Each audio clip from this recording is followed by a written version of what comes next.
पढ़ें, मुल्क के लिए काम करें।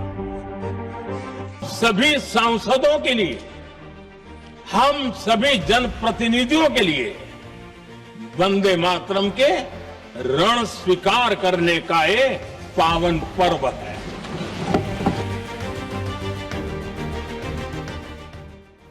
वंदे मातरम ये राष्ट्रीय गीत इस समय सदन में चर्चा का विषय है। 8 दिसंबर को पीएम मोदी ने वंदे मातरम पर बात शुरू की, जिसका विपक्ष ने भी जमकर सामना किया और जवाब देने में कोई कसर नहीं छोड़ी। इसी कड़ी में प्रियंका गांधी का भी भाषण वायरल हो रहा है। वंदे मातरम पर चर्चा केवल अब सदन तक नहीं रह गई है, अब इस मुद्दे पर बहस सदन के बाहर भी छिड़ गई है।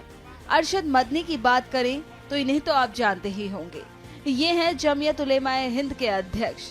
अब इन्होंने भी वंदे मातरम में चल रही बहस पर बहुत कुछ कह दिया है। उन्होंने एक्स हैंडल पर एक लंबा लेख लिखते हुए वंदे मातरम का अर्थ समझाया है। उन्होंने लिखा, हमें किसी के वंदे मातरम पढ़ने या गाने पर आपत्ति नहीं है, लेकिन मुसलमान केवल एक अल्लाह की इबादत करता है और अपनी इबादत में अल्लाह के सिवा किसी दूसरे को शामिल नहीं कर सकता। और वंदे मातरम का अनुवाद शिर्क से संबंधित मान्यताओं पर आधारित है।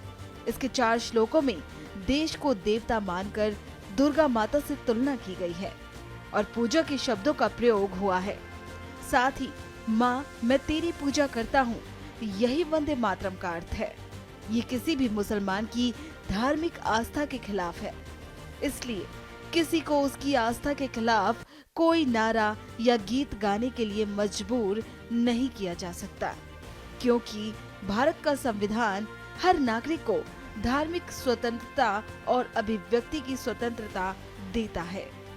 वतन से प्रेम करना अलग बात है, उसकी पूजा करना अलग बात है। मुसलमानों की देशभक्ति के लिए किसी के प्रमाण पत्र की आवश्यकता नहीं है।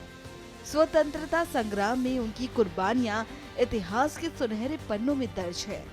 हम एक खुदा को मानने वाले हैं, अल्लाह के सिवा न किसी को पूजनीय मानते हैं और न किसी के आगे सजदा करते हैं। हमें मर जाना स्वीकार है, लेकिन शिर्क कभी स्वीकार नहीं।